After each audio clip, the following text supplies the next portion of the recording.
그 찬양을 한번 드리고 참 은혜로 와서 제가 묵상을 하다가 은혜의 파도도 있지만 베드로가 이 물에 빠지니까 염려하던 그 마음도 생각이 나면서 갑자기 이 곡을 선정을 하게 됐습니다. 우리 함께 찬양을 하시면서 이 가사가 너무도 은혜로워서 우리 함께 찬양 드리도록 하겠습니다.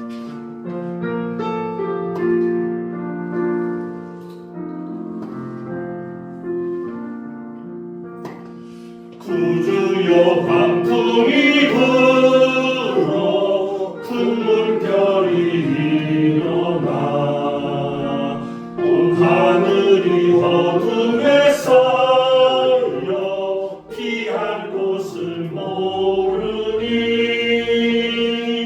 우리가 죽게 된 것을 안 돌아봅니까? 바다에 빠지게 될 때 주무시려 합니까? 비바람아 물결아 잠잠해 잠잠해 사납게 뛰노는 파도나 저 흉악한 낙이나 하는 것도 편안히 잠들어 누신데 뒤엎어줄 능력이 없다고 주 예수 품팔을 꾸짖어 잠잠해 주 예수 품팔을 꾸짖어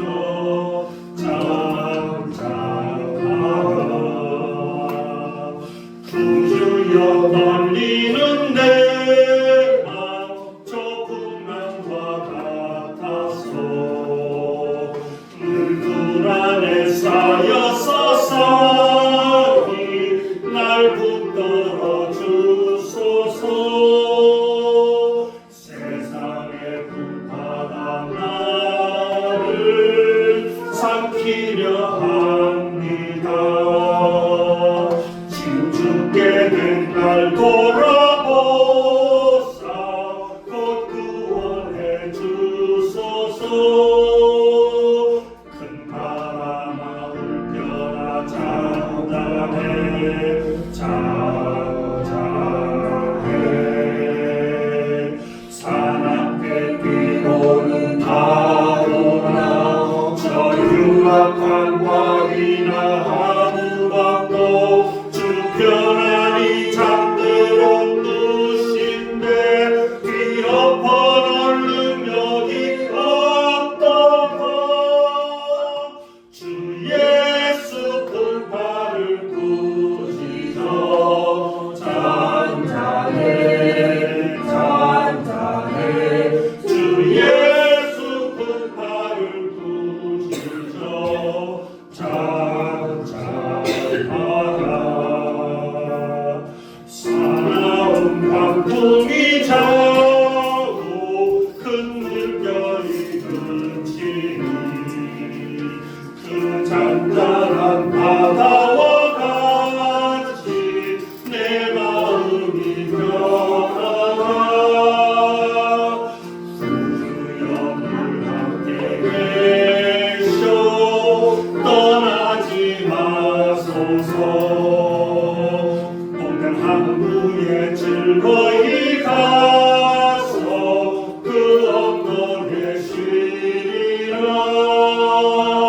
큰 바람아 물결아 잠잠해 잠잠해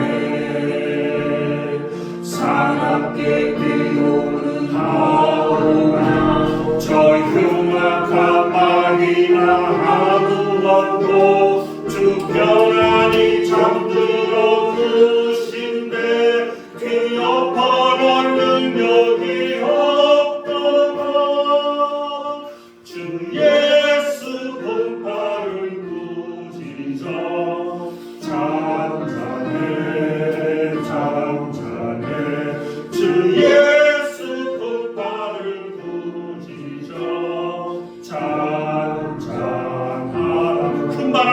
자 큰 바람 나를 펴라 잔잔해 잔잔해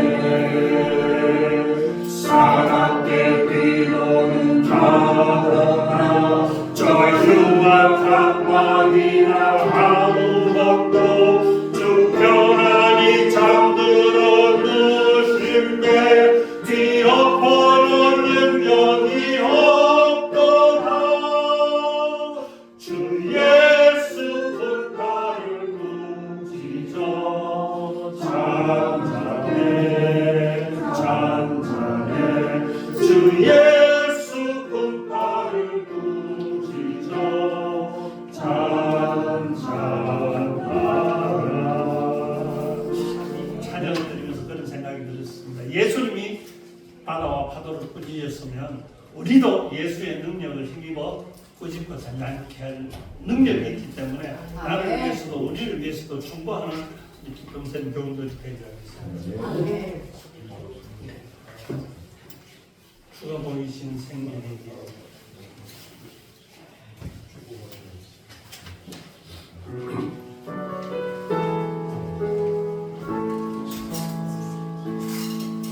주가 보이신 생명의 길 나 주님과 함께 상한 마음을 들이며 주님 앞에 나아가리 나의 의로움이 되신 주 그 이름 예수 나의 길이 되신 이름 예수 나의 길 오직 그가 하시나니 나를 단련하신 후에 내가 정금같이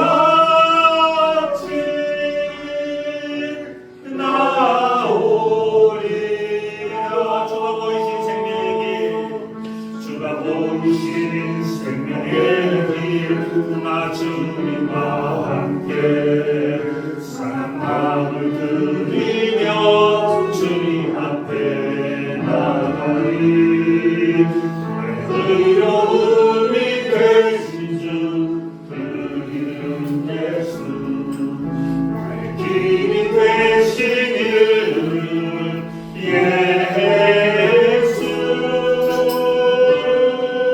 나의 길 오직 그가 하시나니 나를 단련하신 후에 내가 정금같이 나오리라 나의 길 오직 그가 하시나니 나의 길 오직 그가 하시나니 나를 단련하신 후에 내가 정금같이 나오리라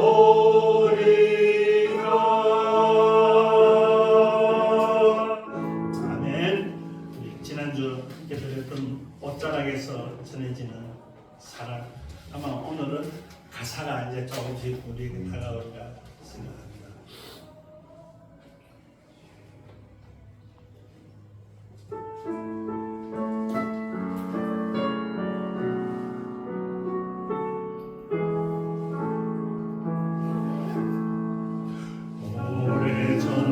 오래전부터 날 누르는 내 안에 깊은 절망 아무 희망도 어떤 기회도 내게 없는데 사람들의 외면과 나를 거절하는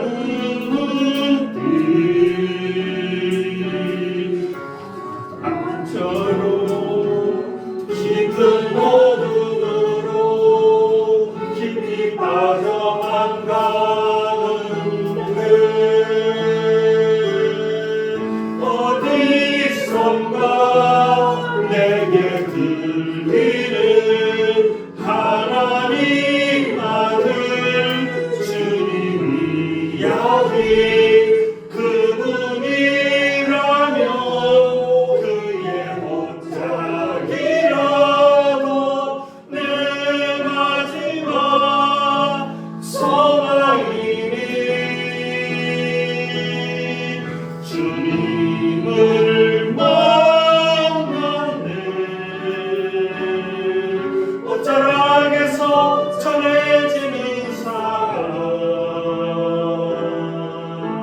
내게 임한 주님의 능력 날 누르는 아픔에 그늘을 고치셨네 날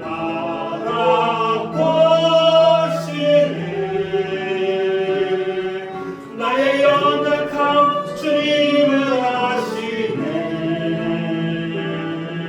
깊은 절망에서 날 자유케 하신 사랑 나 찬양해 주님을 만났네 어쩌라겠어 주님을 만났네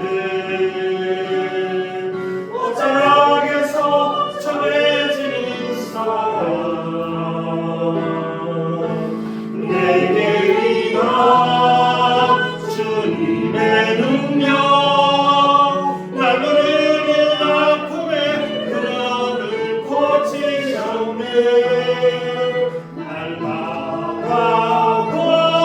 바라보시네 나의 연약함 주님은 아시네 깊은 절망에서 날 자유케 하신 사랑 나 찬양해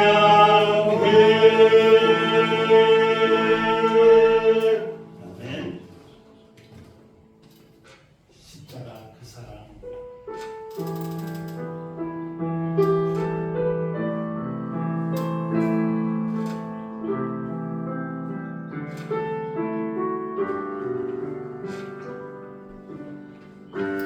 십자가 그 사랑 멀리 떠나서 무너진 나의 삶 속에 잊혀진 주님의 돌 같은 내 마음 만지사 다시 일으켜 세우신 주를 사랑합니다 주 나를 보호하시오 날 붙드시리 나는 보배롭고 존귀한 주님의 자녀라 주 나를 보호하시오 날 붙드시리 나는 보배롭고 존귀한 주의 자녀라 지나간 일들을 지나간 일들을 기억하지 않고 이전에 행한 모든 일 생각지 않으리 사랑의 강물과 길을 내시는 주 내 안에 새 일 행하시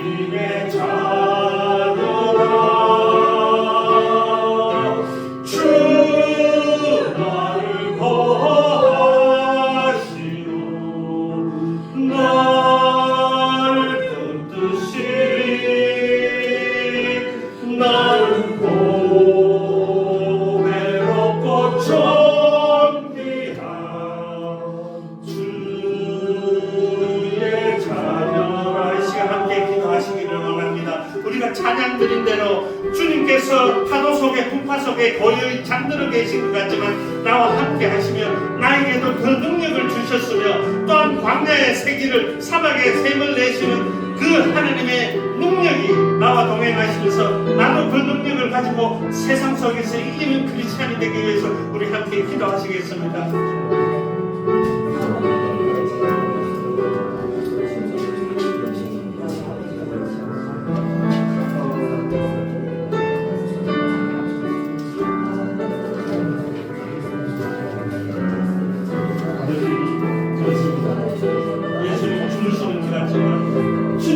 예수님을 어떻게 심을까 하고 소리쳤지만 예수님은 사막에 꽂으시기가 하고 내게 그 능력도 주셨는데 주님이시여 사막에는 길을 광야에 강을 내시는 그 하나님의 크신 능력이 내게 임하셔서 나의 삶을 개척해 나가는데 조금도 부족하면 도와주시옵소서. 지나간 길을 기억하지 않고 옛적 길에 연연하지 않으며 새 일을 행하실 하나님의 그 역사하심을 닮아가며 그 역사하심 속에 나는 주님의 도움을 살고 있어서 주님이시여 나의 가족과 주님이시여 나의 인생 가속하는 선교사의 삶이 내게서 주시옵소서. 부족한 것이 주께서 능력을 주시옵소서. 이 예배에 위해서는 주님을 찬양합니다. 성령님을 찬양합니다.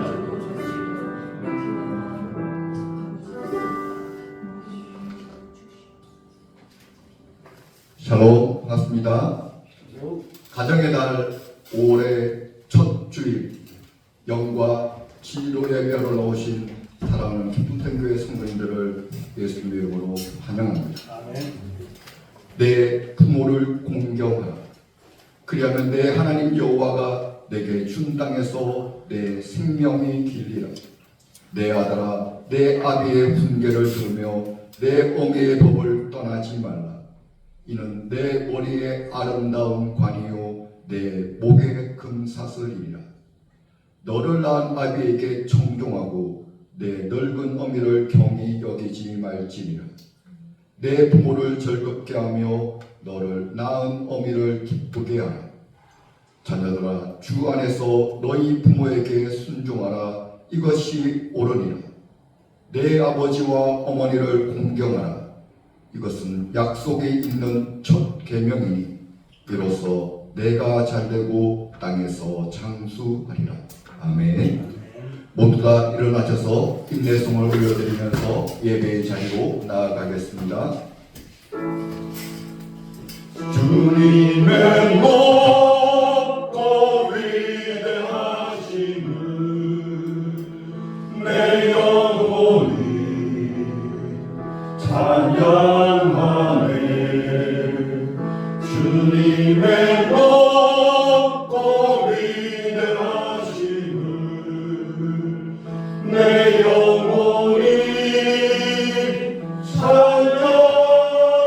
찬양하네. 내 주 예수 세상에 다시 올 때 저 천국으로 날 인도하리. 나 겸손히 엎드려 경배하며 영원히 주를 찬양하리라. 주님의 높고 위대하심을 내 영혼이 찬양하네. 주님의 높고 위대하심을 내 영혼이 찬양하네.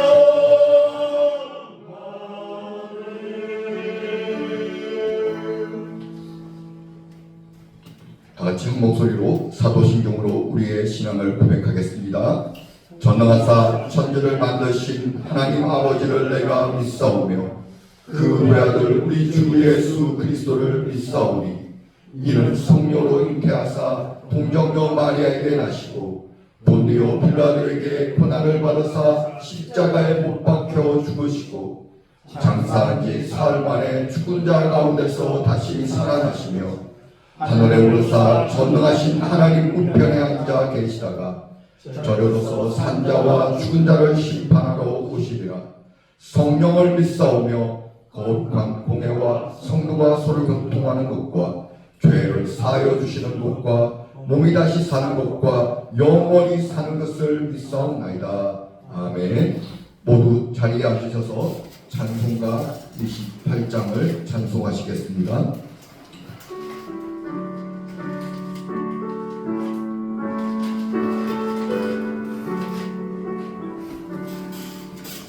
복의 근원 강림하사 찬송하게 하소서.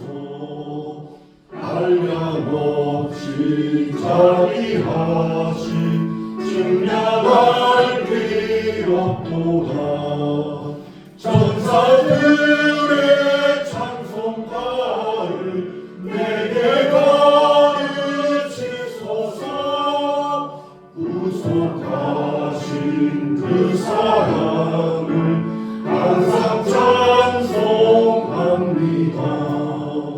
주의 크신 도움 받아 이때까지 왔으니 이와 같이 전부대로 이루기를 바라네.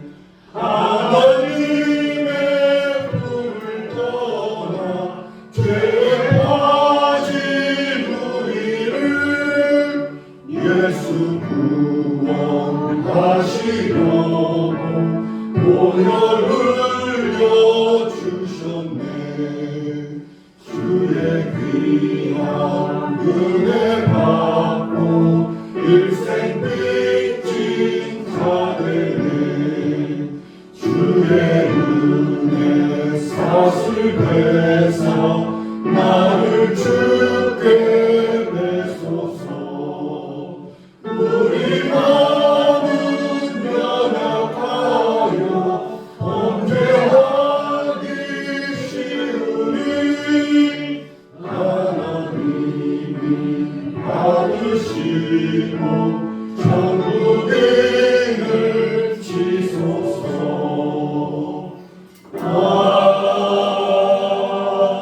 아멘.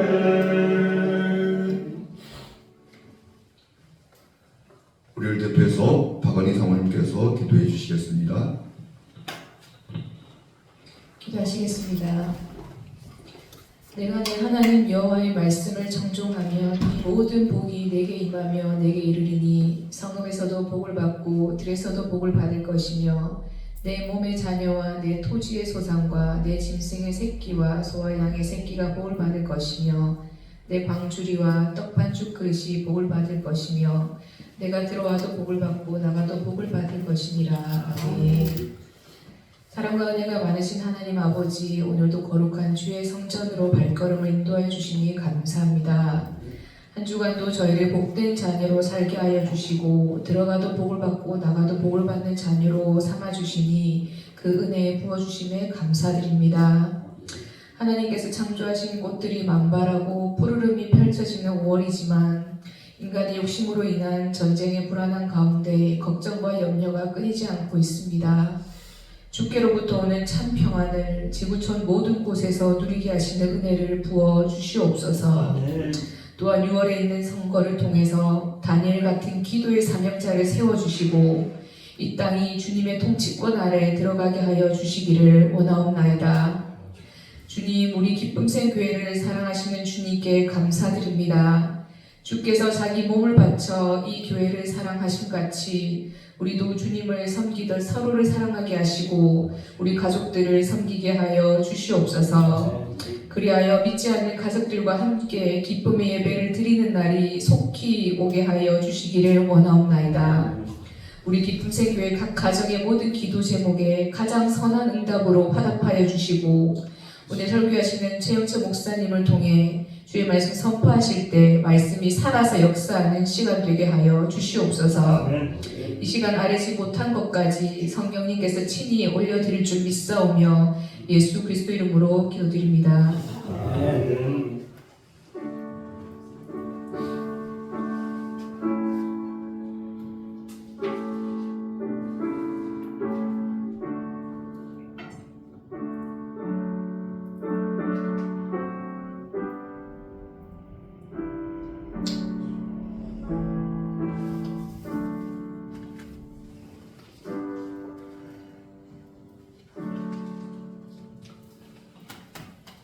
오늘 우리에게 주시는 하나님의 말씀은 에베소서 4장 11절에서 14절까지입니다. 신약성경 313쪽 에베소서 4장 11절에서 14절 말씀입니다.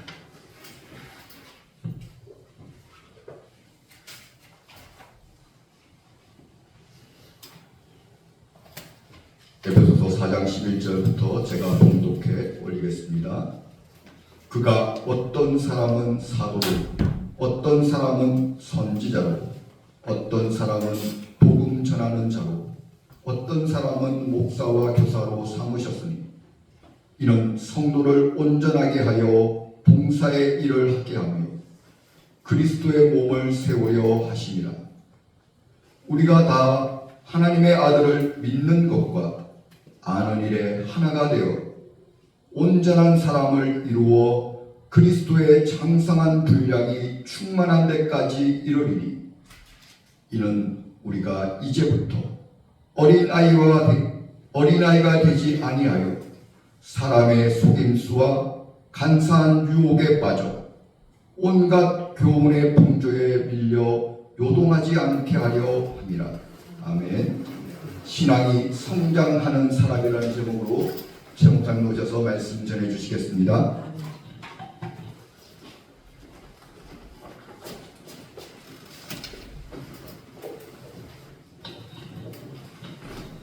날씨가 우중충해서요. 깔아앉을까봐 좀 걱정되긴 하는데 하나님을 만나러 오셨다는 것을 기억하시고 힘을 좀 주시고 집중해 주시기 바랍니다. 이제 막 아이를 낳아서 키우는 부모들에게 가장 큰 바람과 소원이 있다면 그것은 자녀가 아무 탈 없이 잘 성장하는 겁니다. 영의 세계도 마찬가지입니다. 우리가 예수를 믿으면 거듭났다고 하는데요. 거듭났다고 하는 것은요, 우리의 영이 이제 막 새롭게 태어난다는 겁니다.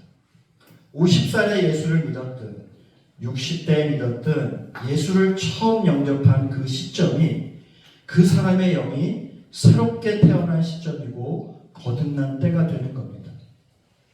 아무리 나이가 많고 사회적 지위가 높아도 예수를 영접한 지 얼마 되지 않으면 그 사람의 영적인 나이는 하나님이 보실 때 이제 막 걸음마를 걷는 어린아이에 불과하다는 거예요. 하나님이 우리를 보실 때는 우리의 육신을 보시는 것이 아니라 우리의 영을 보시는 겁니다. 사람은 외모를 보거니와 나 여호와는 중심을 보느니라. 하나님이 보시는 것은 우리의 외형이나 외모가 아니라 우리의 중심, 우리의 영이라는 거예요. 그래서 하나님의 모든 관심은 두 가지에 집중되어 있습니다. 첫째는 우리의 영이 예수를 믿고 거듭났는가 하는 거고요. 두 번째는 거듭난 우리의 영이 하나님이 바라시는 대로 잘 성장하고 있는가 하는 겁니다. 하나님의 관심은 구원이 전부가 아니라 구원받은 영이 얼마나 잘 성장하고 있는가 하는 거예요. 아이가 태어나면 그 육신이 성장해야 하는 것처럼 우리의 영도 거듭났으면 반드시 성장을 이루어야 한다는 겁니다. 영의 구원과 영의 성장을 이루어가는 것, 그게 바로 신앙생활이라는 겁니다. 구원과 성장, 그것을 다른 말로 하면 칭의와 성화라고 할 수 있는데요. 교회는 단지 칭의, 즉 구원만을 얻는 공동체가 아니라 구원받은 성도들이 성화를 이루어가는 성화의 공동체라는 거예요. 교회는 성화를 추구하는 공동체이기 때문에 교인들을 성도라고 부르는 겁니다. 성도는 성화를 이루어가는 사람들, 다시 말해 영적 성장을 이루어가는 사람들을 성도라고 하는 겁니다. 이게 바로 교회라는 거예요. 오늘 본문 11절입니다. 그가 어떤 사람은 사도로, 어떤 사람은 선지자로, 어떤 사람은 복음 전하는 자로, 어떤 사람은 목사와 교사로 삼으셨으니, 하나님께서 교회를 세우시고 그 안에 사도, 선지자, 목사, 교사 이런 직분자들을 세우셨는데요. 그 세우신 이유가 뭐냐? 12절 때문이라는 거예요. 12절, 이는 성도를 온전하게 하여 봉사의 일을 하게 하며 그리스도의 몸을 세우려 하시며. 이 말씀의 핵심은요, 온전이라는 말과 봉사라는 말입니다. 교회의 역할은 성도들을 온전하게 하는 일이라는 거예요. 그러면 온전이라는 것이 뭐냐는 겁니다. 여기에 나오는 온전이라는 말은요, 완전이나 완전함이라는 것을 말하는 것이 아닙니다. 여기에 말하는 온전은요, 성경에서 오늘 본문에만 나오는 단어인데요. 어떤 뜻이냐면요, 그물을 수리하다, 찢어진 그물을 수선하다라는 말이에요. 어부들이 조업을 마치고 돌아오면 제일 먼저 하는 일이 다음 조업을 위해서 그물을 수선하는 일입니다. 그물을 원래의 상태로 수선하는 것, 다시 말해 회복하는 것을 온전이라고 하는 겁니다.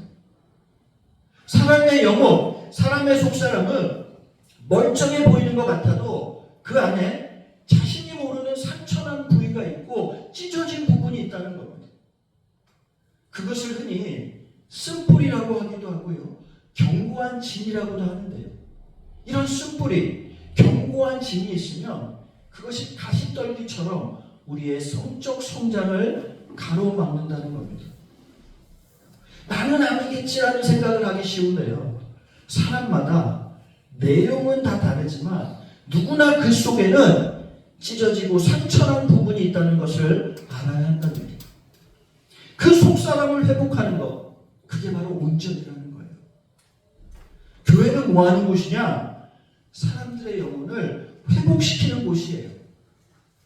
속사람을 치유하는 곳이 교회라는 겁니다. 그래서 교회의 관심은 눈에 보이는 곳에 가 있으면 안 되고 보이지 않는 곳에 가 있어야 하는 겁니다. 그래야 그 속에 있는 속사람을 회복시킬 수가 있는 겁니다. 그러면 봉사는 뭐냐? 봉사는 디아코니아라고 하는데요. 디아코니아는 섬김이라는 말입니다. 그리고 집사의 직무를 디아코니아라고 해요. 그러니까 교회에서 집사는 뭐 하는 사람이라는 겁니까? 섬기는 사람이에요. 예수님이 제자들의 발을 씻기신 것처럼 다른 성도들을 섬기는 사람이 집사라는 겁니다. 그래서요, 교회의 모든 직분자들은요, 내가 중심이 되면 안 되고 다른 성도가 중심이 되어야 하는 거예요. 특히 이 본문을 보실 때 그 순서를 잘 보셔야 돼요. 온전이 먼저입니까? 섬김이 먼저입니까? 온전이 먼저예요. 온전하게 하여 섬김의 일을 할 수 있게 한다고 했어요. 온전은 어부들이 다음 조업을 위해서 미리 준비하는 거라고 했습니다. 우리가 교회에서 다른 성도들을 섬기려면 영적으로 먼저 준비되어 있어야 한다는 겁니다. 영적으로 준비되지 않은, 성숙되지 않은 상태에서 섬김의 자리를 가게 되면요, 꼭 탈이 나게 되어 있습니다. 다른 성도들과 부딪히게 되어 있다는 거예요. 그래서요, 은혜 받고 뜨겁다고 해서요, 교회 나온 지 얼마 되지 않은 사람한테 곧바로 직분이나 섬김의 일을 맡기면 안 된다는 겁니다. 저의 생각이 아니라 바울이 디모데에게 했던 권면이에요. 그러면 성도들이 이루어야 할 영적 성숙이라는 것은 뭐냐는 거예요. 13절입니다. 우리가 다 하나님의 아들을 믿는 것은 우리가 흔히 말하는 믿음입니다. 믿음과 아는 일은 지식을 말합니다. 특별히 말씀의 지식이에요. 그러니까 믿음과 지식이 하나가 되어 온전한 사람을 이루어 그리스도의 장성한 분량에 충만한 데까지 이른다. 여기에도요, 온전이라는 말이 나오는데요. 여기에 나오는 온전은요, 12절의 온전과는 다른 말입니다. 12절의 온전이 회복의 의미를 가지고 있다면요, 여기 13절의 온전은요, 성숙을 말하는 겁니다.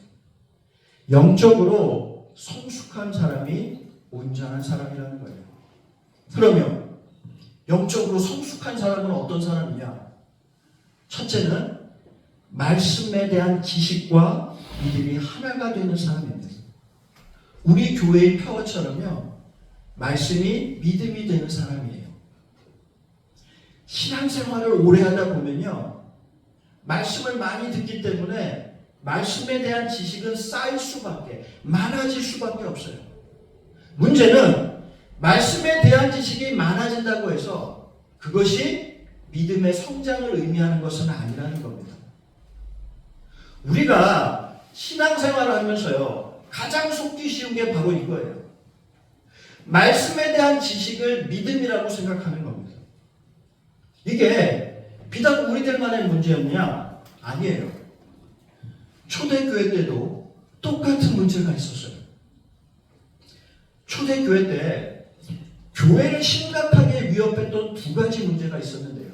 하나는 외부로부터 오는 박해와 핍박이었고요.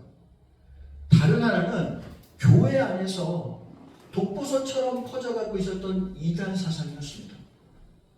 교회를 실제로 위기에 빠뜨렸던 것은 외부의 박해가 아니라 교회 내부에서 퍼져가고 있었던 이단 사상이었어요. 그 이단 사상이 바로 영지주의라는 겁니다. 영지주의는요, 쉽게 말하면 이런 거예요. 영지는 영적인 지식을 말합니다. 우리말로 말씀의 지식이에요. 말씀의 지식, 즉 영적인 지식을 아는 것을 믿음이라고, 구원받았다고 생각한 거예요. 그게 바로 영지주의예요. 그러면 이런 영지주의가 초대교회만의 문제냐? 영지주의는요, 어느 시대나 시대를 막론하고요, 성도들의 신앙 성장을 가로막는 가장 큰 영적 미혹 중에 하나입니다. 그래서 사도 바울이 지금 우리들에게도 아는 것과 믿는 것, 지식과 믿음이 하나가 되어야 한다고 말씀하는 겁니다. 두 번째는 그리스도의 장성한 분량이 충만한 데까지 이르는 사람이라는 겁니다. 이게 말이 좀 어려운데요, 쉽게 설명하면 그리스도의 인격과 성품을 닮아가는 사람이 영적으로 성숙한 사람이라는 거예요. 이 말씀의 요지는 이런 거예요. 그리스도인들은 신앙과 인격이 하나가 되어야 한다는 겁니다. 신앙이 성장하면 인격도 같이 성장하고 성숙해져 가야 한다는 거예요. 영적 성숙이라는 것은 뭐냐? 그것을 한 문장으로 정리해 놓은 것이 우리 교회의 표어예요. 말씀이 믿음이 되고 말씀과 믿음의 일치예요.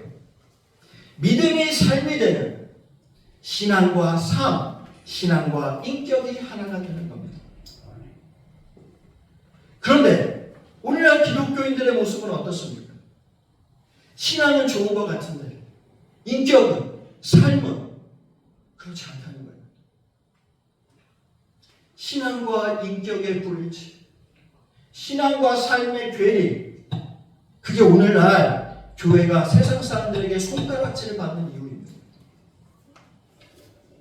부흥회나 성령 집회 같은 데 가보면요, 눈살을 찌푸리게 하는 모습이 얼마나 많은지 모릅니다. 집회에 오는 사람들은 그래도 명색이 그리스도인이라고 하는 사람들이잖아요. 그리스도인이라고 하는 사람들이 은혜 받겠다고 지인들한테 부탁해서요, 앞자리에 가방만 올려놓고 자기는 뒤에 와요. 집회 시작합니다. 그러니까 앞자리는요, 가방만 있고 다 비어있어요. 그 모습을 보면 은혜 받으려고 왔다가요, 마음만 상하는 겁니다. 여러분, 삭개오가 맨 앞자리에 끝내서 앉아서 은혜 받았습니까? 맨 뒤에 그것도 여의치 않아서 뽕나무 위에 올라갔는데도 은혜 받았어요. 은혜 받는 사람은 받는다는 거예요. 강사 목사님이 안수를 해준다고 하면 그때는 질서고 뭐가 아무것도 없습니다. 그냥 우르르 몰려와서 서로 먼저 기도받겠다고 머리부터 들이미는 겁니다. 다른 사람에 대한 배려라고는요, 눈 씻고 쳐다보도 찾아볼 수가 없어요. 남들이 기도를 받든 안 받든 나만 받으면 되는 거예요. 완전히 신앙 따로 삶 따로예요. 이런 사람들을 성경은 영적 어린아이라고 말하는 겁니다. 바울의 13절에서 영적으로 성숙한 사람에 대해서 이야기를 해요. 그리고 곧바로 이어지는 14절에서는 그 반대인 어린아이에 대한 이야기를 하고 있습니다. 14절입니다. 이는 우리가 이제부터 어린아이가 되지 아니하여 사람의 속임수와 간사한 유혹에 빠져 온갖 교훈의 풍조에 밀려 요동하지 않게 하려 함이라. 영적 어린아이의 특징이 뭐라는 겁니까? 사람들의 잘못된 교훈과 풍조에 쉽게 미혹된다는 거예요. 멀리 볼 것도 없습니다. 이단에 빠진 사람들을 보면요, 열심이 없는 사람들이 아니에요. 오히려 잘못된 열심이 미혹에 빠지는 경우가 많습니다. 특히 마음의 상처가 회복되지 않고요, 그것이 쓴뿌리로 남아있으면 미혹에 쉽게 빠지게 되는 겁니다. 교회 다니면서 다른 성도들 때문에 상처받고 목회자들 때문에 시험을 받게 되면요, 사단이 그 쓴뿌리를 통해서 그 마음을 미혹하는 겁니다. 그래서요, 영적 성숙이 이루어지려면요, 먼저 영적인 회복이 있어야 한다는 거예요. 찢어진 그물을 먼저 고쳐야 많은 고기를 잡을 수 있는 겁니다. 영적 어린아이에게 나타나는 또 하나의 특징이 있는데요, 이 특징과 지금 우리 자신의 모습을 한번 잘 비교해 보세요. 고린도전서 3장 1절입니다. 새 번역인데요, 형제 자매 여러분, 나는 여러분에게 영에 속한 사람에게 하듯이 말할 수 없고 육에 속한 사람, 곧 그리스도 안에서 어린아이 같은 사람에게 말하듯이 하였습니다. 여러분은 아직도 육에 속한 사람들입니다. 여러분 가운데서 시기와 싸움이 있으니 여러분은 육에 속한 사람이고 인간의 방식대로 살고 있는 것이 아닙니까? 바울이 말하는 육에 속한 사람은요, 거듭났지만 영적으로는 여전히 어린아이에 속한 사람을 말합니다. 이런 사람들의 전형적인 특징이 뭐라는 겁니까? 시기와 싸움이라는 겁니다. 시기는요, 여러분 성도님들도 아시는 거예요. 시기라는 것은요, 다른 사람과의 그릇된 경쟁에서 생기는 질투심이에요.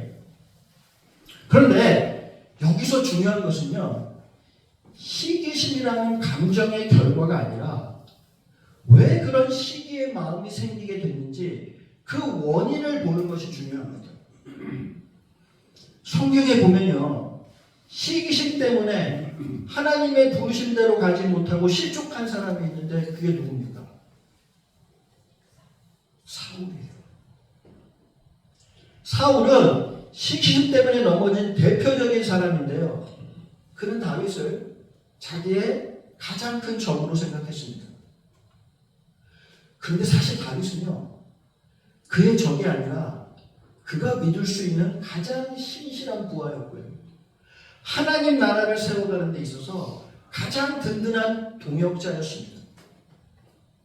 하나님이 사울을 위해서 붙여준 가장 든든한 동역자가 다윗이었는데 사울은 왜 그런 동역자를 자기의 적으로 본 겁니까? 표면적으로는 사람의 평가 때문이지만요, 보다 근본적인 문제는 사울의 좁은 시야 때문에 그렇게 된 거예요. 하나님은요, 사울이 짊어지고 있는 사명의 그 무거운 짐을 덜어주시려고요, 다윗이라는 걸출한 신하를 그의 곁에 붙여주셨어요. 그런데 사울은 하나님의 그런 섭리와 뜻을 깨닫지 못하고요. 자기 자신과 자기 눈앞에 있는 상황만을 본 겁니다.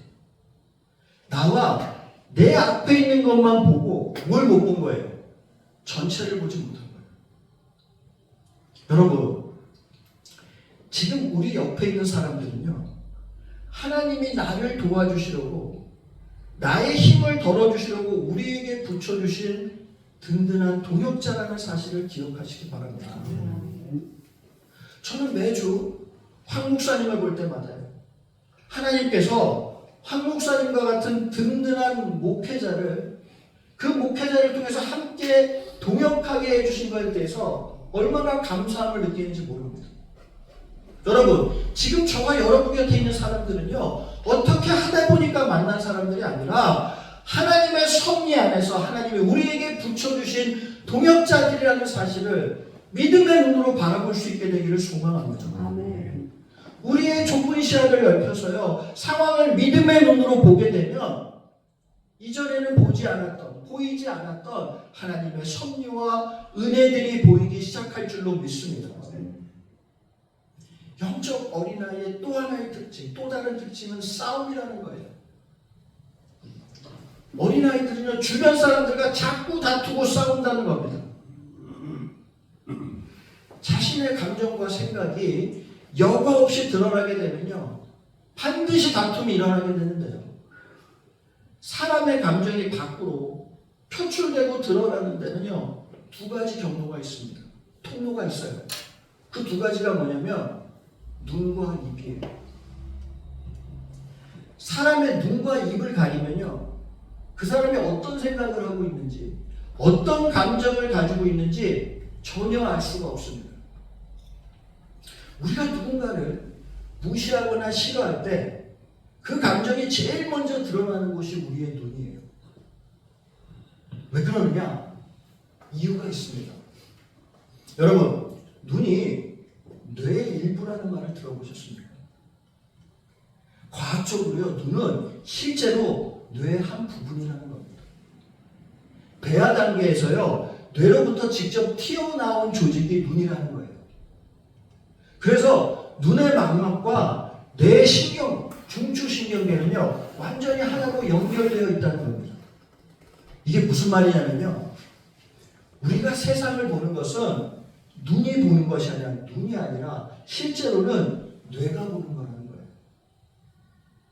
우리의 눈은 세상과 연결되어 있는 뇌의 창문이라는 겁니다. 이게 과학적으로 증명된 사실인데요. 그런데 놀랍게도 성경은 이미 수천 년 전부터요, 눈은 몸의 등불이요 영혼의 창이라고 했습니다. 세상의 모든 유혹들이 눈이라는 창을 통해서 우리 영혼으로 직접 들어온다는 거예요. 그래서 성도는 무엇보다도 자신의 눈을 지켜야 한다고 말씀하는 거예요. 눈을 지켜야 한다는 게 그냥 비유로 하는 말씀이 아니라는 거예요. 눈을 통해서 들어오는 게 있다면 나가는 것도 있다는 거예요. 내가 저 사람을 무시하거나 미워하고 있으면요, 내가 아무리 감추려고 해도 그 무시하는 생각이 우리의 눈을 통해서 나가게 되는 겁니다.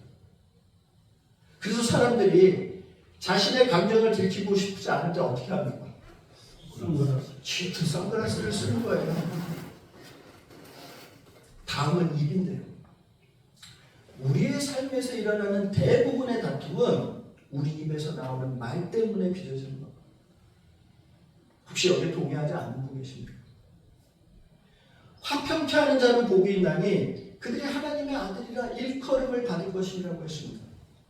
그리스도인들은 어느 자리에 가든, 그게 내 일터든 교회든 가정이든 그 자리에 화평을 이루어야 하는 사람들이라는 겁니다. 그 화평의 키는 우리가 하는 말에 달려있다는 거예요.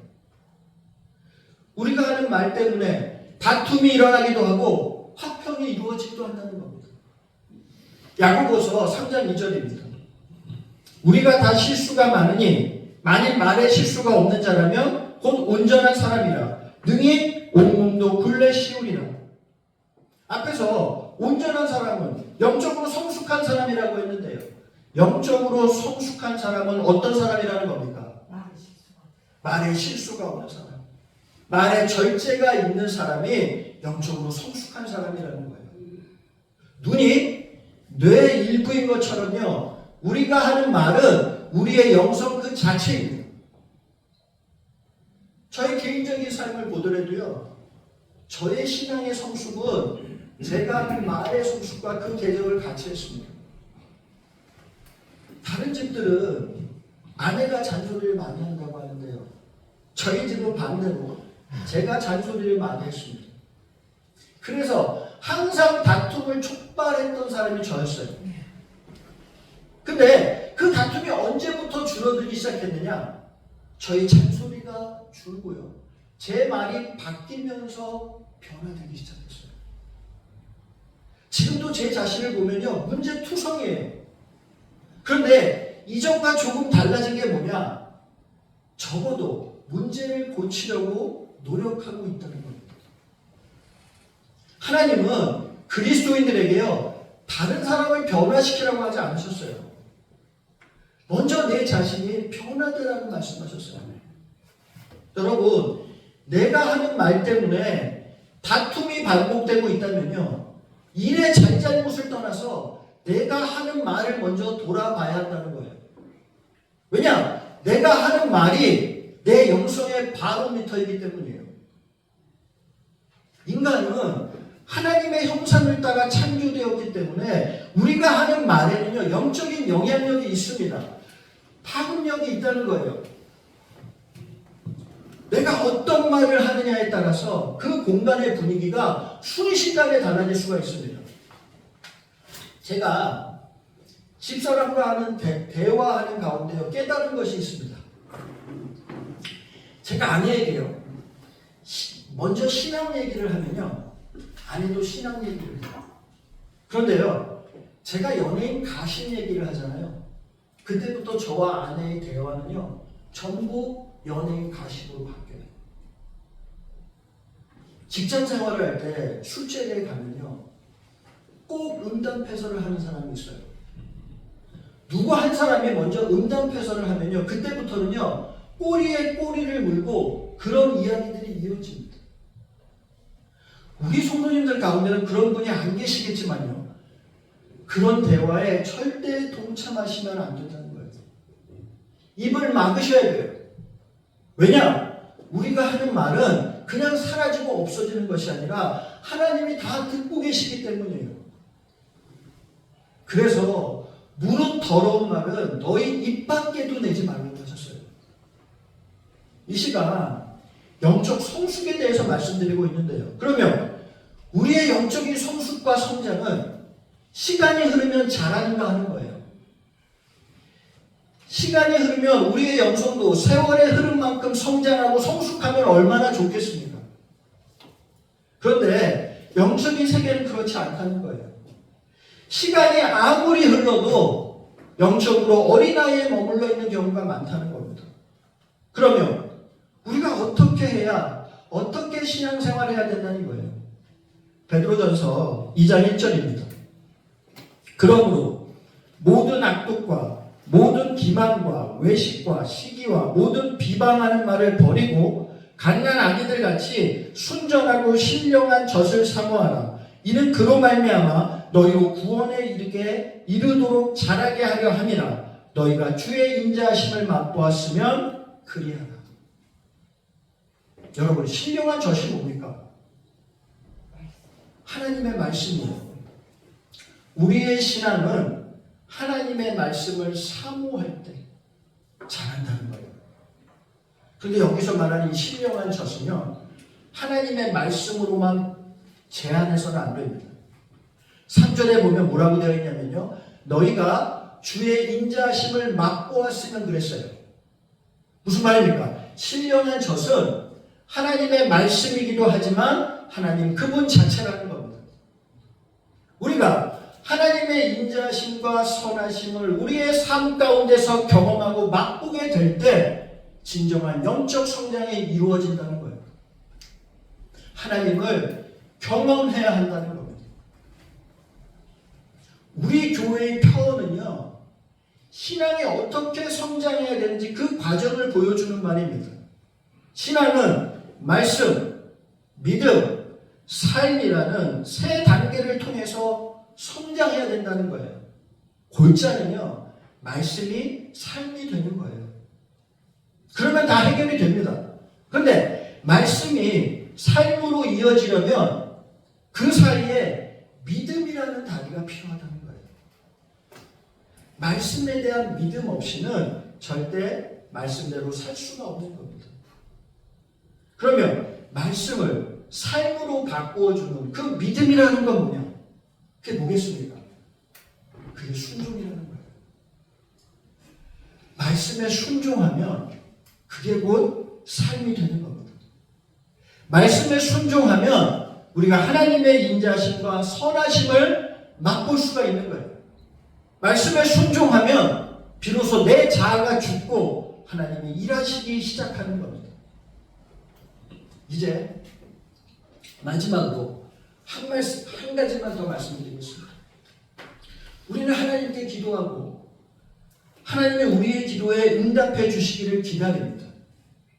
그러면 우리만 하나님을 기다리느냐? 아니에요. 하나님도 우리를 기다리고 계세요.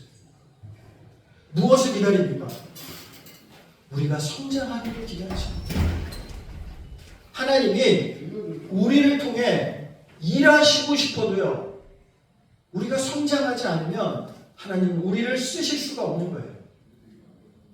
하나님이 우리에게 관심이 없으셔서 가만히 계시는 것이 아니라 우리가 준비될 때까지 기다리시는 겁니다. 하나님이 모세를 사용하실 때도요, 교만하고 혈기 가득한 애굽의 왕자가 겸손하고 온유한 하나님의 종으로 성장할 때까지 하나님이 그를 기다리셨어요. 다윗은 어린 나이에 하나님의 기름 부음을 받았습니다. 그러나 기름 부음을 받았다고 바로 쓰임을 받은 것은 아니었습니다. 고난을 통해서 하나님의 사명을 감당할 수 있을 만큼 성장한 다음에 왕위에 오르게 하신 겁니다. 다윗이 왕위에 오를 때가 30세예요. 하나님은 30년을 기다리십니다. 다윗의 후손이라는 예수 그리스도도 마찬가지입니다. 예수님이 공생애를 시작하신 때가 다윗이 왕위에 올랐던 30세. 30세는요, 율법에서 제사장이 공식적으로 업무를 수행할 수 있는 나이예요. 예수님은 율법의 모든 조건을 충족하시고서 제사장으로서, 왕으로서 사명을 시작하신 겁니다. 그때까지 하나님은 예수님을 30년을 기다리셨어요. 30년은 어떤 시간이냐? 예수님이 십자가의 사명을 감당할 수 있을 만큼 강건해지는 시간이에요. 이 잔을 내게서 옮기시옵소서가 아니라 아버지의 원대로 되기를 원하나이다라고 고백할 수 있는 순종이 준비되는 시간이라는 겁니다. 우리만 하나님을 기다리는 것이 아니라 하나님도 우리를 애타게 기다리고 계시다는 것을 알아야 한다는 거예요. 하나님은 우리에게 이유식이 아니라 단단한 음식을 주기를 원하세요. 더 큰 은혜를 주기를 원하신다는 거예요. 그런데 우리가 어린아이에 머물러 있으면 하나님은 우리에게 이유식의 은혜밖에는 주실 수가 없는 거예요. 신앙생활을 20년, 30년, 40년을 해도요, 영적으로 여전히 어린아이에 머물러 있을 수 있다는 것을 아셔야 돼요. 우리가 직분만큼 신앙이 성장하면 얼마나 좋겠습니까? 그러면 목사인 제가 여러분들은 영적으로 가장 성숙한 사람일 거예요. 그런데 실상은 그렇지 않다는 겁니다. 신앙의 세계에서는요, 직분이 중요한 게 아니라는 거예요.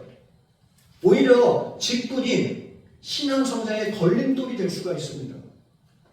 왜냐? 이 직분 때문에 자기 자신을 있는 그대로 보지 못할 수가 있기 때문이에요. 하나님이 우리의 직분을 보시겠어요? 오직 우리의 영을 보시는 거예요. 우리의 영이 얼마나 성장하고 있는지를 보시는 겁니다. 하나님이 우리를 부르셨기 때문에요. 하나님은 우리를 쓰고 싶어 하세요. 그러지 않으면, 우리를 쓰고 싶은 생각이 없으면 우리를 부르지도 않으셨을 거예요.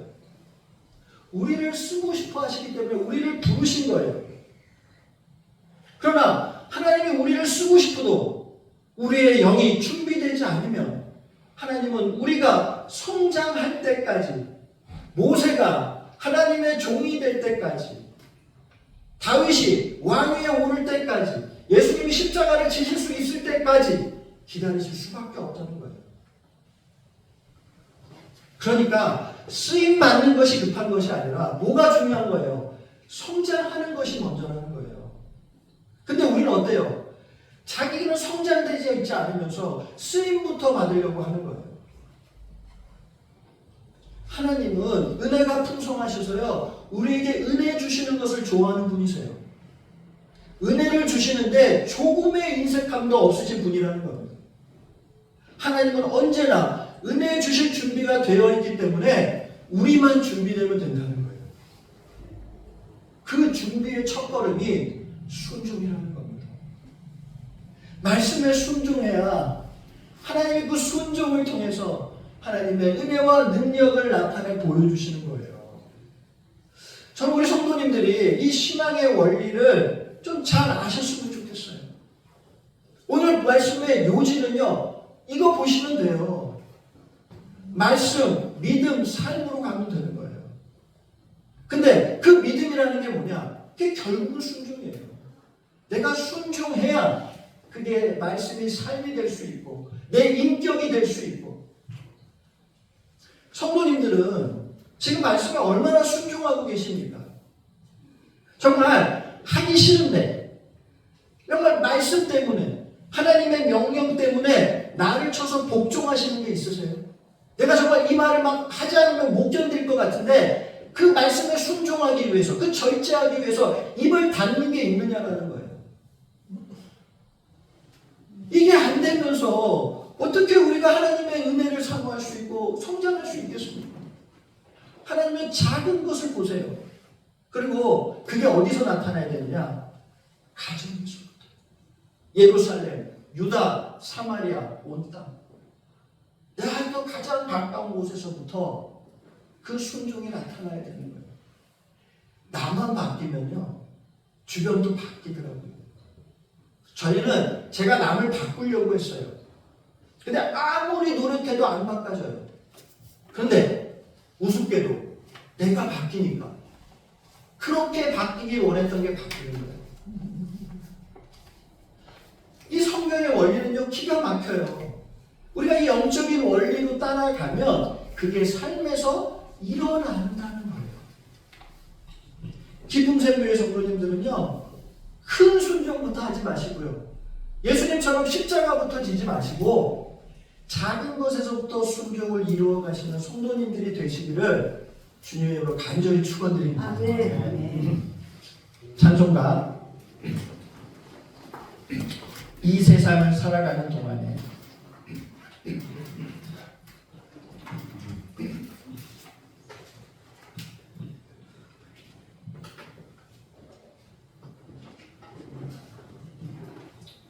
(1절) (2절하고) 후렴 한 번 더 하겠습니다.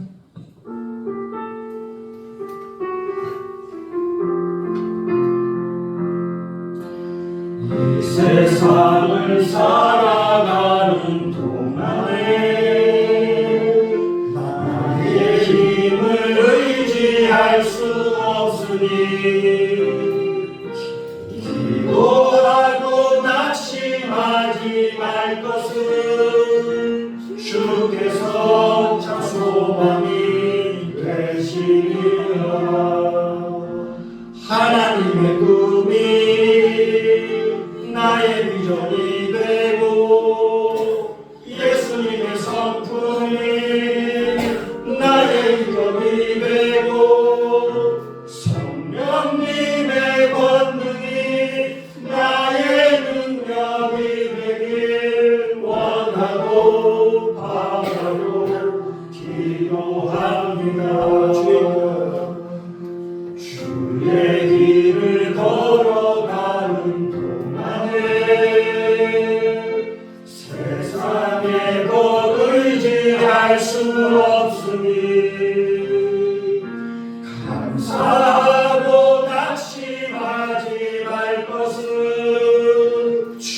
주께서 참 기쁨이 되시리라. 하나님의 꿈이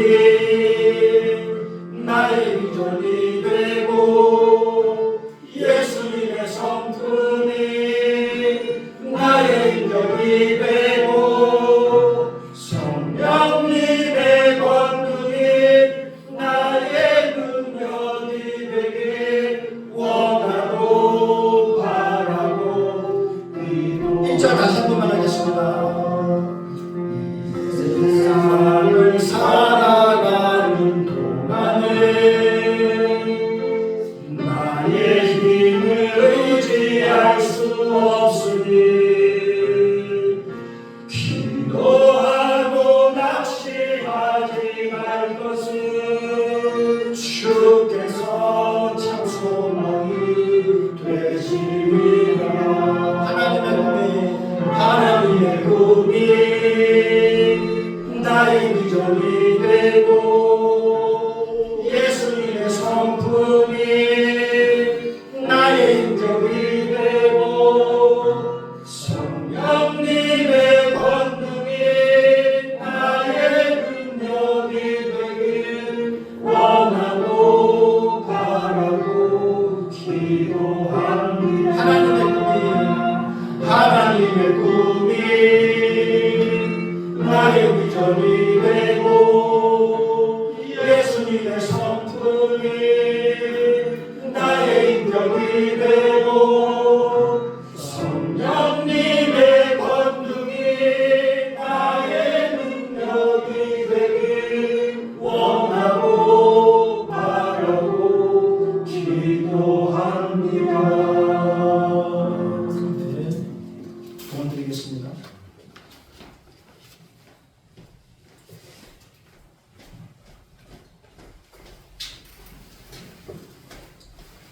사랑과 은혜가 많으신 주님, 저희들에게 우리 성도님들과 같은 귀한 분들을 우리 교회에 붙여주시고 만나게 하여 주시니 진심으로 감사함을 드립니다.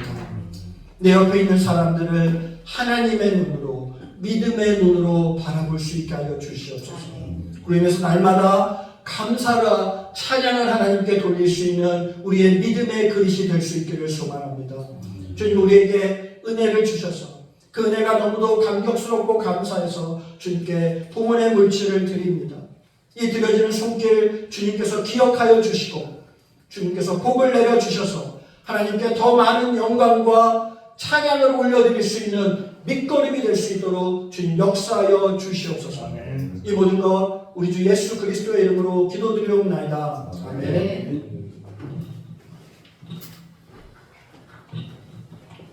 네, 성찬위원들 앞으로 나와주시겠습니다.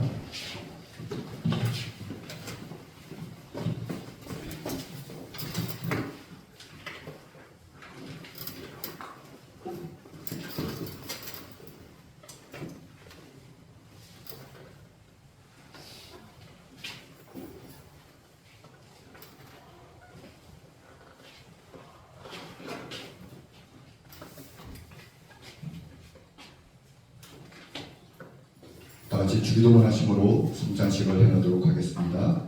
하늘에 계신 우리 아버지여, 이름이 곧 기여김을 받으시오며 나라가 임하시오며 뜻이 하늘에서 이루어진 것 같이 땅에서도 이루어지리라. 오늘 우리에게 일용할 양식을 주시옵고 우리가 우리에게 죄 지은 자를 사하여 준 것 같이 우리 죄를 사하여 주시옵고 우리를 시험에 들게 하지 마시옵고 다만 악에서 구하시옵소서. 나라와 권세와 영광은 아버지께 영원히 있사옵나이다. 아멘. 사랑하는 기쁨전교회 성도 여러분, 이 성찬식은 우리 주께서 친히 제정하신 성례입니다. 이는 예수 그리스도를 기억하고 기념하며 주님이 다시 오실 그날까지 예수 그리스도를 기억하고 기념하는 예식이며 또한 주님의 몸과 피를 기억하며 먹고 마심으로 그리스도와 연합 즉 하나됨 가운데 우리를 영육간의 힘을 주시며 죄를 담대하게 대적하게 하며 모든 고난에서 우리를 강건하게 하며 소망 가운데 살아가게 하는데 무한한 유익이 됩니다. 자, 기도드리겠습니다. 사랑이 많으신 아버지, 독생자 예수님을 육신으로 이 땅에 보내신 하나님의 그 놀라운 사랑을 감사합니다. 우리 주 예수님께서 내가 짊어져야 할 그 십자가를 내 대신 달려 몸이 찢기시고 피 흘리시기 전 사랑하는 제자들에게 친히 베푸시고 제정하신 성찬식을 행하고자 합니다. 주님께서 친히 보여주신 그 놀라운 사랑을 날마다 기억하며 감사하며 살아가겠습니다. 이 떡과 피를 먹고 마심으로 그리스도와 온전히 연합되고 하나 되게 하심을 감사합니다. 그리하여 이제는 내가 죽고 내 안에 계신 거하시며 나를 통해 살아가신 그리스도로 살아가게 하심을 감사합니다. 이 모든 걸 구원자 되시는 우리 주 예수 그리스도 이름으로 기도합니다. 아멘. 고린도전서 11장 23절에 내가 너희에게 전한 것은 주께 받은 것이니 곧 주 예수께서 잡히시던 밤에 떡을 가지사 축사하시고 떼어 이러시되 이것은 너희를 위하는 내 몸이니 이것을 행하여 나를 기념하라 하십니다. 이제 우리 주의 몸인 떡을 나누겠습니다. 떡을 받으신 분은 손에 가지고 계셨다가 같이 믿음을 고백한 뒤에 같이 먹도록 하겠습니다. 예수께서 떡을 가지사 축복하시고 떼어 제자들에게 주시며 받아서 먹으라. 이것은 내 몸이니라.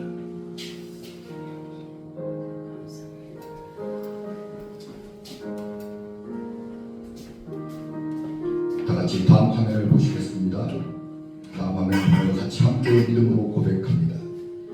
예수님이 채찍에 맞음으로 내가 나음을 받았다는 말씀을 믿습니다. 이제 나는 죽고 말씀으로 생명의 떡이신 예수님으로 살아갑니다. 예수 그리스도를 모르고 하는 우리는 하나입니다. 손에 들고 계신 떡을 받아 먹겠습니다.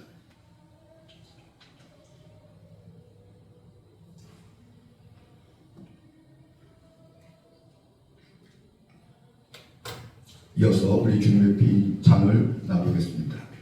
동일하게 잔을 받으신 분은 가지고 계셨다가 동일하게 고백 후에 같이 마시도록 하겠습니다. 예수께서 또 잔을 가지사 감사 기도하시고 제자들에게 주시며 너희가 다 이것을 마시라. 이것은 죄 사함을 얻게 하려 많은 사람들을 위하여 흘리는 바 나의 피 곧 언약의 피입니다.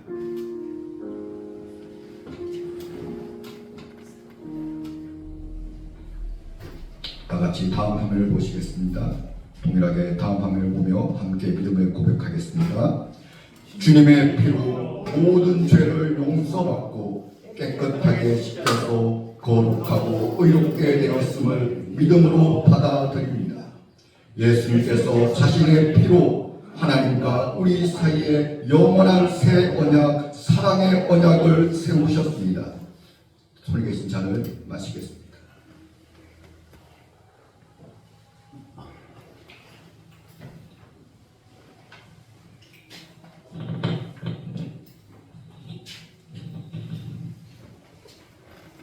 자, 기도함으로 마무리하겠습니다.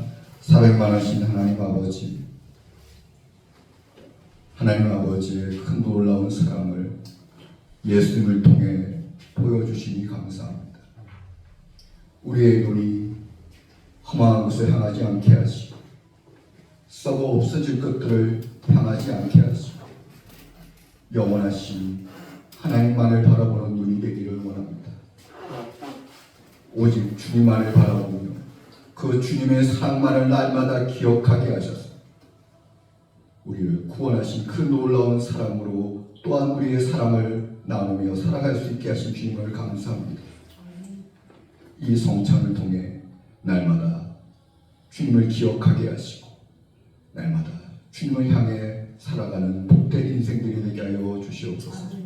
감사드리며 우리 주 예수 그리스도를 부르며 기도드리옵나이다. 아멘. 교회 소식 전하겠습니다. 오늘은 5월 첫째 주이고 또 어버이 주로 교회 섬기도록 하겠습니다. 어쨌든 한번 우리 교회 어르신 장로님, 유권사님, 도원사 한번 일어나 주시겠습니다. 그 자리에서만 일어나 주셔서 그 자리에서 유권사님 잠시 일어나 우리가 한번 저희 교회에서 뭘 준비했냐면 꽃다발이랑 그 비타민 C를 약을 준비해서 올해 건강하시게 또 꽃처럼 화창하시게 또 우리가 더 밝게 빛나시라고 집회에서 준비했는데 저희가 먼저 꽃을 먼저 전달하고 그다음에 형사께서 선물을 전달하겠습니다.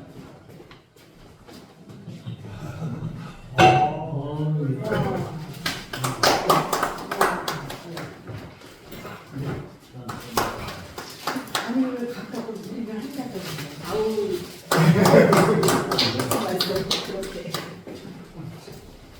선물 한번. 아이고 우리 가족 갑자기 아니라 한번 합니다.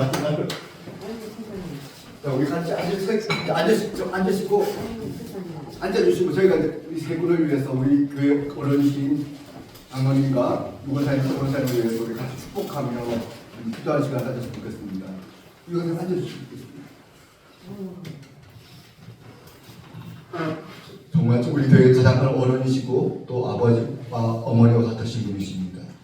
너무나 저희가 우리에게 귀하신 어르신들을 만나게 해주시고 또 같이 신앙생활 해주신 하나님 은혜에 참으로 감사합니다. 우리 같이 우리 장로님과 유권사님 서원사를 위해서 마음껏 예수 이름으로 축복하고 같이 기도하겠습니다. 살아있기만 하신 하나님 아버지 참으로 감사합니다. 우리에게 귀하신 장로님과 유권사님, 서원사님 너무나 귀하신 분들을 우리에게 허락하신 것을 참으로 감사합니다. 하나님을 사랑하고 하나님을 경외하며 그 남은 여생을 온전히 주님만을 향해 살아가시는 이 귀하신 어른들을 만나게 하여 주시니 감사합니다. 장로님과 또 유권사님, 서원사님 날마다 영육간을 강건케 하여 주시옵소서. 날마다 남은 여생을 더 힘차게 살아가게 하여 주시옵소서. 날마다 주님의 주시는 그 놀라운 은혜가 차고 넘치게 하여 주시옵소서. 장로님과 유권사님, 서원사님을 통해서 그 가정의 아름다운 믿음이 흘러가게 하시고 아름다운 그리스도의 사랑이 흘러가게 하시고 놀라우신 하나님의 은혜가 그 가정에 흘러가게 하셔서 주님께서 이루신 그 놀라운 사랑이 가득가득 넘치게 하시고 남은 여생이 더 빛나게 하여 주시고 남은 여생이 더 복되게 하여 주시옵소서. 주님 감사합니다. 너무나 감사합니다.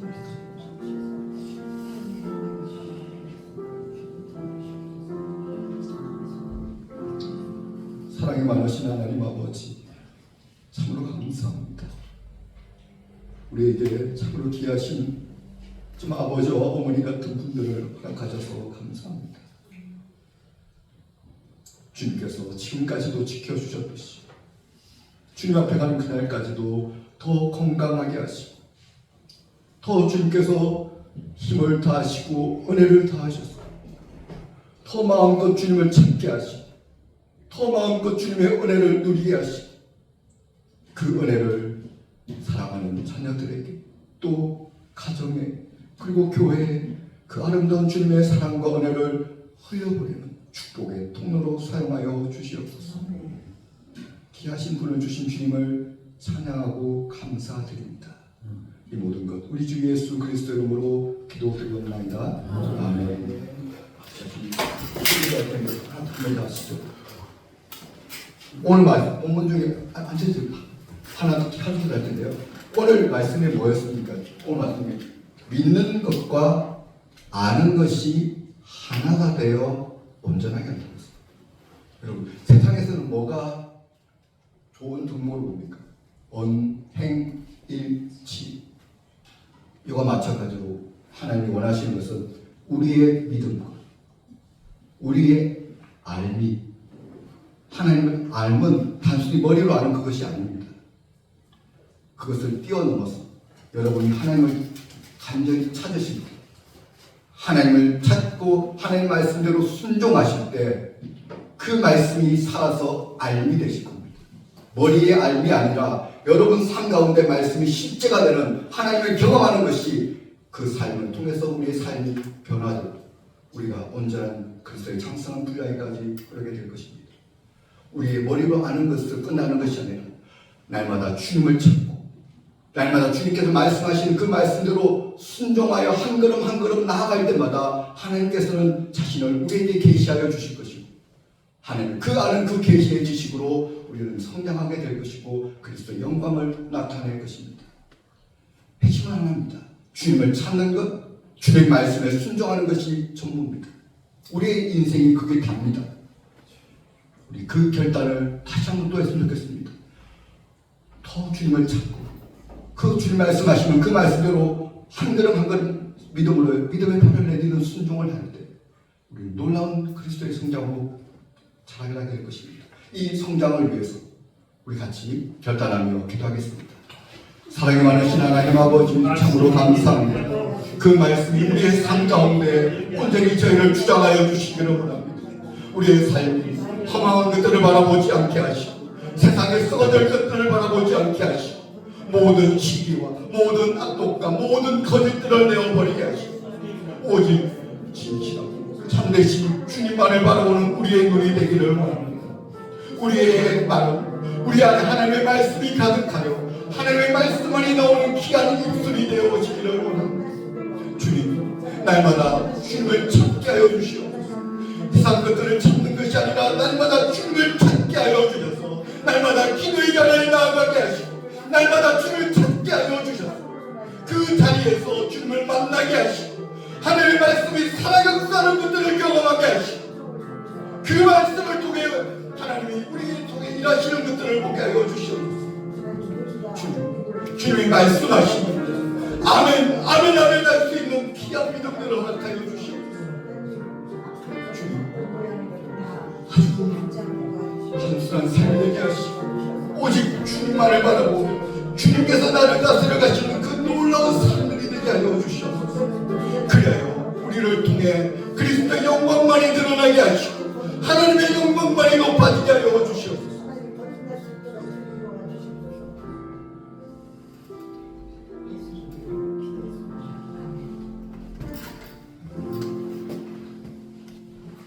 다 모두 다 일어나셔서 배에서 보시고 축도하심으로 일어나시겠습니다.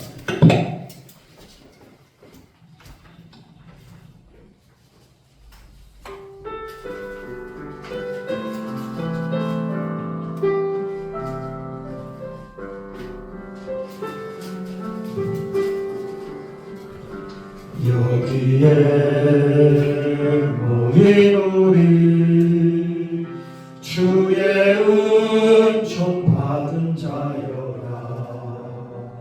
주께서 이 자리에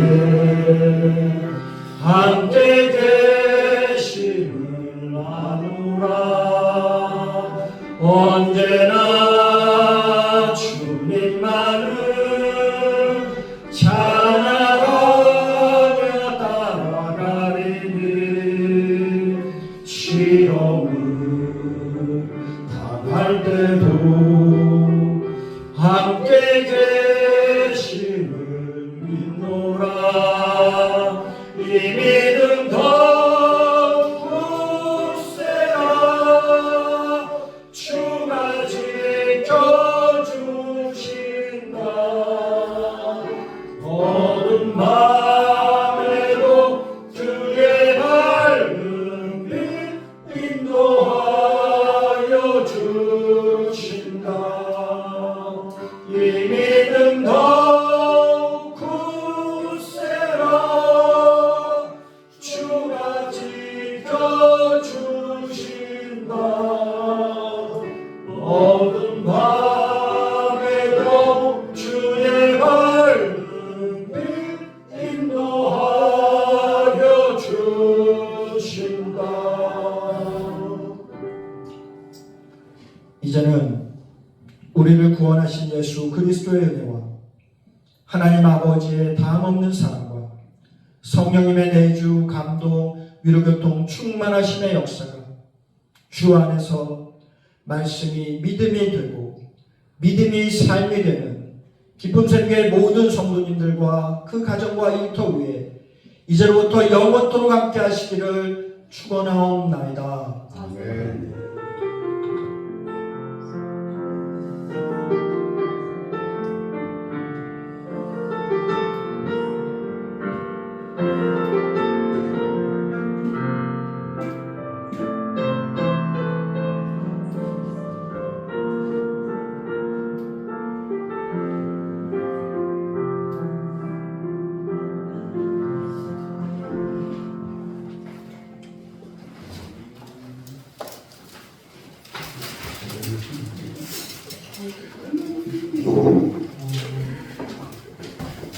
장로님 건강하세요.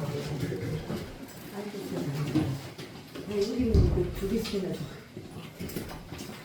그래도 일단 안 하십니다. 이거는 개인으로 드리는 거예요. 그거는 한 몸인데. 그래도 어버이날이 한 번.